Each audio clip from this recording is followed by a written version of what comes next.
Hello students, welcome to our channel. আমি Moumita ma'am. আশা করি তোমরা সকলে খুব ভালো আছো। তো স্টুডেন্ট, আজকে আমি তোমাদের এমডিসির একটি নিউ টপিক নিয়ে এসেছি, যার নাম হচ্ছে concept of earthquake and causes of earthquake. অর্থাৎ আর্থকোয়েক মানে কি ভূমিকম্প, যাকে আমরা বাংলায় বলি। তো ভূমিকম্পের যে ধারণাটা এবং ভূমিকম্প কি কি কারণে হয় তার উপরে আজকে তোমাদের ক্লাসটা আমি নেব। তার আগে বলে রাখি যে আমাদের অনলাইন ক্লাস কিন্তু চলছে এবং তোমাদের পরীক্ষাও খুব একটা বেশি দেরি নেই। তো তোমরা যারা আমাদের কাছে অনলাইনে পড়তে চাও তারা আমাদের হেল্পলাইন নাম্বারে যোগাযোগ করতে পারো। আমাদের হেল্পলাইন নাম্বার, আমাদের সেন্টারের দুটো আর কি অফিসিয়াল নাম্বার রয়েছে। দেখো এখানে রয়েছে, একটা হচ্ছে 6295916282, আরেকটা হচ্ছে 7076398606। ঠিক আছে, আমাদের পুরো কোর্স ফি রয়েছে অনলি 999 টাকাতে রাখা হয়েছে, খুবই সামান্য, এবং আমাদের কোর্স চলবে 6 মাসের জন্য। ঠিক আছে, চলো দেরি না করে টপিকটা আমরা শুরু করি। দেখো, প্রথমত জানতে হবে যে ভূমিকম্প কি। দেখো, আমরা ভূমিকম্প সম্পর্কে কিন্তু ছোট ক্লাস থেকেই পড়ে আসছি। ঠিক আছে, ভূমিকম্প বলতে মানে মানুষের অনেকগুলো ধারণা রয়েছে, তার মধ্যে কিছু রয়েছে বৈজ্ঞানিক ব্যাখ্যা, কিছু রয়েছে হচ্ছে কুসংস্কার। ঠিক আছে, বিভিন্ন যুগ মানে যুগ যুগ ধরে শুরু থেকে আজকের দিন পর্যন্ত কিন্তু ভূমিকম্পের বিভিন্ন কনসেপ্ট নিয়ে ভূমিকম্পের বিভিন্ন কারণ হচ্ছে দেখা যায়। ঠিক আছে, তবে সেই কুসংস্কারগুলিকে বাদ দিয়ে যদি শুধুমাত্র আমরা বৈজ্ঞানিক কারণগুলিকে দেখি, তাহলে সেই বৈজ্ঞানিক কারণগুলিকে কিন্তু আমরা দুটি ভাগে ভাগ করি। একটা হচ্ছে প্রাকৃতিক আর একটা হচ্ছে কৃত্রিম। অর্থাৎ যে সমস্ত কারণে ভূমিকম্প হয় সেই কারণগুলিকে দুটা ক্যাটাগরিতে ভাগ করা হয়েছে। একটা হচ্ছে প্রাকৃতিক বা ন্যাচারাল, আরটা হচ্ছে তোমার কৃত্রিম বা আর্টিফিশিয়াল, বা যেটা হচ্ছে হিউম্যান মেড। ঠিক আছে, দেখো প্রথমে আমরা আসবো হচ্ছে প্রাকৃতিক কারণগুলিতে। প্রাকৃতিক কারণের মধ্যে আমরা 5 রকমের কারণ দেখতে পাই। প্রথমটা কি, গতিশীল পাত। ঠিক আছে, দেখো আমাদের যে আর কি ভূগর্ভ রয়েছে, আমাদের ভূ অভ্যন্তরে কিন্তু বিভিন্ন পাত রয়েছে, ছোট বড় বিভিন্ন আকারের কিন্তু পাতগুলি রয়েছে, এবং সেই পাতগুলি কিন্তু গতিশীল। ঠিক আছে, অর্থাৎ তারা কিন্তু সঞ্চালিত হয়। এবার কি হয়, কখনো কখনো এই পাতগুলির সঞ্চালন ঘটে। অর্থাৎ মনে করো যে কখনো দুটি পাত হচ্ছে সামনে একে অপরের দিকে চলে আসে, আবার কখনো মনে করো যে একে অপরের থেকে দূরে চলে যায়। ঠিক আছে, তো যখনই এরকম সঞ্চালনটা হয়, যখন দুটো পাত একে অপরের দিকে সঞ্চালিত হয় বা একে অপরের থেকে দূরের দিকে সঞ্চালিত হয়, তখন কিন্তু মানে ভূ অভ্যন্তরে আর কি হচ্ছে সঞ্চালনটা, কিন্তু এর প্রভাবটা পড়ে কোথায়, আমাদের ভূত্বকে। ঠিক আছে, আমাদের হচ্ছে ভূপৃষ্ঠে কিন্তু এর প্রভাবটা পড়ে, এবং এর দরুন কি হচ্ছে, ভূপৃষ্ঠে মৃদু বা তীব্র কম্পন অনুভূত হয়, যেটাকে আমরা ভূমিকম্প বলি। ঠিক আছে, বুঝতে পেরেছো আশা করি।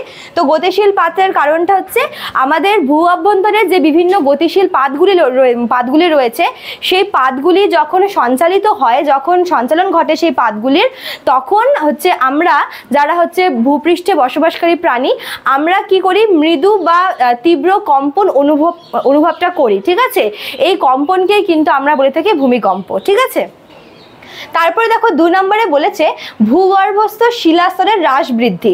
এবার দেখো আমাদের ভূগর্ভে কিন্তু বিভিন্ন শিলাগুলি পরপর হচ্ছে স্তর মানে স্তরে আর কি রাখা আছে। ঠিক আছে, আমাদের ভূগর্ভে বিভিন্ন শিলার স্তর দেখা যায়। এবার কি হয়, কখনো কখনো সেই শিলার স্তরগুলি মানে শিলার স্তরে কি হচ্ছে, তোমার মনে করো যে ফাটল দেখা দেয়, বা মনে করো যে যদি কোনো রকমভাবে সেই স্তরটা সরে যায়, তখন কি হয়, সেই শিলাগুলি একা একা বেরিয়ে আসে। ঠিক আছে, মানে প্রবল বেগে বেরিয়ে আসতে থাকে, এবং এর ফলে কি হয়, মানে আর কি ভূপৃষ্ঠে ওই আমরা ভূকম্পন অনুভব করি, যেটাকেও কিন্তু ভূমিকম্প বলে আর কি অভিহিত করা হয়। ঠিক আছে, তাহলে এটা বুঝতে পারলে ভূগর্ভস্থ শিলাস্তরের হ্রাস বৃদ্ধি, অর্থাৎ আমাদের ভূগর্ভে যে শিলাস্তর রয়েছে, সেই শিলাস্তরে যদি কোনো কারণে ফাটল ধরে বা যদি শিলাস্তর যদি তার স্থান থেকে সরে যায়, যদি তার বিচ্যুতি ঘটে, তবে সেই শিলাগুলি কি এক এক করে বেরিয়ে আসতে থাকে, এবং এর দরুন ভূপৃষ্ঠে কম্পন অনুভূত হয়। একেই কিন্তু ভূমিকম্প বলা হচ্ছে। আচ্ছা, তারপর দেখো 3 নম্বরে কি বলেছে, অগ্ন্যুৎপাত। বিভিন্ন যে আগ্নেয়গিরিগুলো রয়েছে, আগ্নেয়গিরি থেকে যখন লাভা প্রবল বেগে বেরিয়ে আসে, গরম উত্তপ্ত লাভা, তো সেই লাভাগুলির যখন আর কি বেরিয়ে আসে, তখন ভেতরে যে শিলাগুলি রয়েছে, সেই শিলাগুলি আর কি ডিসব্যালেন্স হয়ে পড়ে, শিলাগুলির হচ্ছে ভারসাম্য নষ্ট হয়। ঠিক আছে, কারণ মানে যখন হচ্ছে আর কি আগ্নেয়গিরি বের হচ্ছে, ঠিক আছে, মানে আগ্নেয়গিরি থেকে যখন হচ্ছে লাভা বেরোচ্ছে, লাভা নির্গত হচ্ছে তখন প্রচণ্ড প্রেশার ক্রিয়েট করছে ভেতরে, ঠিক আছে, ভূ অভ্যন্তরে প্রচণ্ড প্রেশার ক্রিয়েট হয়, যার জন্য ওই ভূ অভ্যন্তরে যে শিলাস্তর রয়েছে সেই শিলাস্তর ভারসাম্য হারিয়ে ফেলে, ডিসব্যালেন্স হয়ে পড়ে, যার জন্য কি হচ্ছে আমাদের ভূপৃষ্ঠে কম্পন অনুভূত হয়, ঠিক আছে। আর এই কম্পনকেই আমরা কিন্তু ভূমিকম্প বলছি। তারপর দেখো 4 নম্বরে রয়েছে কি ধস। এইটা মেনলি পার্বত্য অঞ্চলে ঘটে, ঠিক আছে। আমরা জানি যে পার্বত্য অঞ্চলে, পাহাড়ি অঞ্চলে যখন বৃষ্টিপাত হয়, বৃষ্টিপাতের ফলে কিন্তু পাহাড়ি অঞ্চলে ধস নামে, ঠিক আছে। এবং যখন হচ্ছে এরকম পার্বত্য অঞ্চলে যখন ধস নামে তখন আর কি, যখন ধস আর কি নিচের দিকে নামতে থাকে তখন আর কি ভূপৃষ্ঠে প্রবল ধাক্কা আর কি ধাক্কা দেয়, ঠিক আছে। এবার এই ধাক্কার ফলে কি হয়, কখনো কখনো ওই কম্পন অনুভূত হয়, এভাবে কিন্তু ভূমিকম্পটা সৃষ্টি হয় ধসের ফলে, ঠিক আছে। আচ্ছা, আর লাস্ট দেখো এখান থেকে যেটা 5 নম্বর, সেটা হচ্ছে হিমবাহ সম্প্রপাত। দেখো বিভিন্ন যে মানে পাহাড়ি অঞ্চলে যে হিমবাহগুলো রয়েছে, গ্লেশিয়ারগুলো, সেই হিমবাহগুলো যখন আর কি পাহাড়ের গা বেয়ে যখন নামতে থাকে তখন যেই জায়গা জুড়ে হিমবাহটা অবস্থান করছে সেই জায়গা জুড়ে মানে স্থানীয় জায়গায় ওই লোকালিটির মধ্যে কিন্তু ভূমিকম্পটা ফিল হয়, ঠিক আছে। তো এভাবে হিমবাহ যখন আর কি নিচের দিকে নামতে থাকে তখন যেই জায়গা দিয়ে নামে ওই জায়গাতে কিন্তু কম্পন অনুভূত হয় এবং ওই জায়গাতে ভূমিকম্পের সৃষ্টিটা হচ্ছে, ঠিক আছে। এই গেল তোমার প্রাকৃতিক 5টি কারণ। এবার যদি আমরা কৃত্রিম বা হচ্ছে মানে মনুষ্য সৃষ্ট কারণগুলো দেখি, তাহলে প্রথমে হচ্ছে রয়েছে জলাধার নির্মাণ, ঠিক আছে।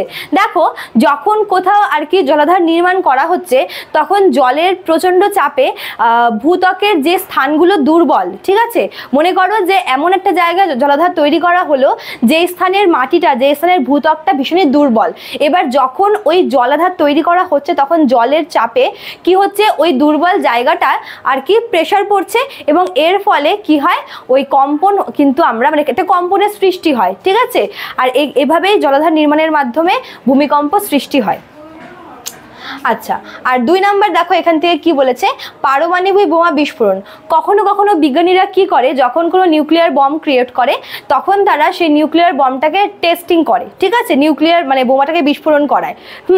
তো কখনো কখনো তারা এই টেস্টিংয়ের জন্য, এই বোমা বিস্ফোরণের জন্য আর কি হচ্ছে মাটির নিচে ভূগর্ভে হচ্ছে এই পারমাণবিক বোমা বিস্ফোরণ ঘটায় এবং এই বোমা বিস্ফোরণের ফলে কিন্তু ভূ অভ্যন্তরে হচ্ছে আর কি ভূমিকম্পের সৃষ্টি হয়, ঠিক আছে।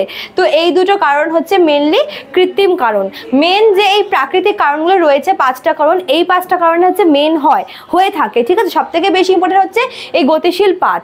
আমাদের ভূ অভ্যন্তরে যে গতিশীল পাতগুলি রয়েছে সেই পাতগুলি যখন সঞ্চালিত হয় তখন কিন্তু মেন ভূমিকম্পটা হয়, ঠিক আছে। আর বাকি যেগুলো রয়েছে, মনে করো যে ভূ অভ্যন্তরে যে শিলাস্তর রয়েছে সেই শিলাস্তর হচ্ছে কখনো আর কি ডিসব্যালেন্স হয়ে যাচ্ছে, বা মনে করো যে হচ্ছে ধস নামার ফলে বা হিমবাহের ফলে বা অতিরিক্ত জলের প্রেসারে, ঠিক আছে, অথবা যখন পারমাণবিক বোমা বিস্ফোরণ ঘটেছে তখন। তো এই সমস্ত কারণগুলো কিন্তু ভূমিকম্পের কারণ হিসেবে রাখা হয়েছে, ঠিক আছে। তো এই ছিল তোমাদের আজকের ক্লাস। আশা করি তোমাদের ভিডিওটি হেল্পফুল হবে। ভিডিওটি ভালো লাগলে তোমরা অবশ্যই লাইক, কমেন্ট করবে, শেয়ার করবে। দেখা হচ্ছে নিউ ক্লাসে নিউ ভিডিও নিয়ে। Thank you.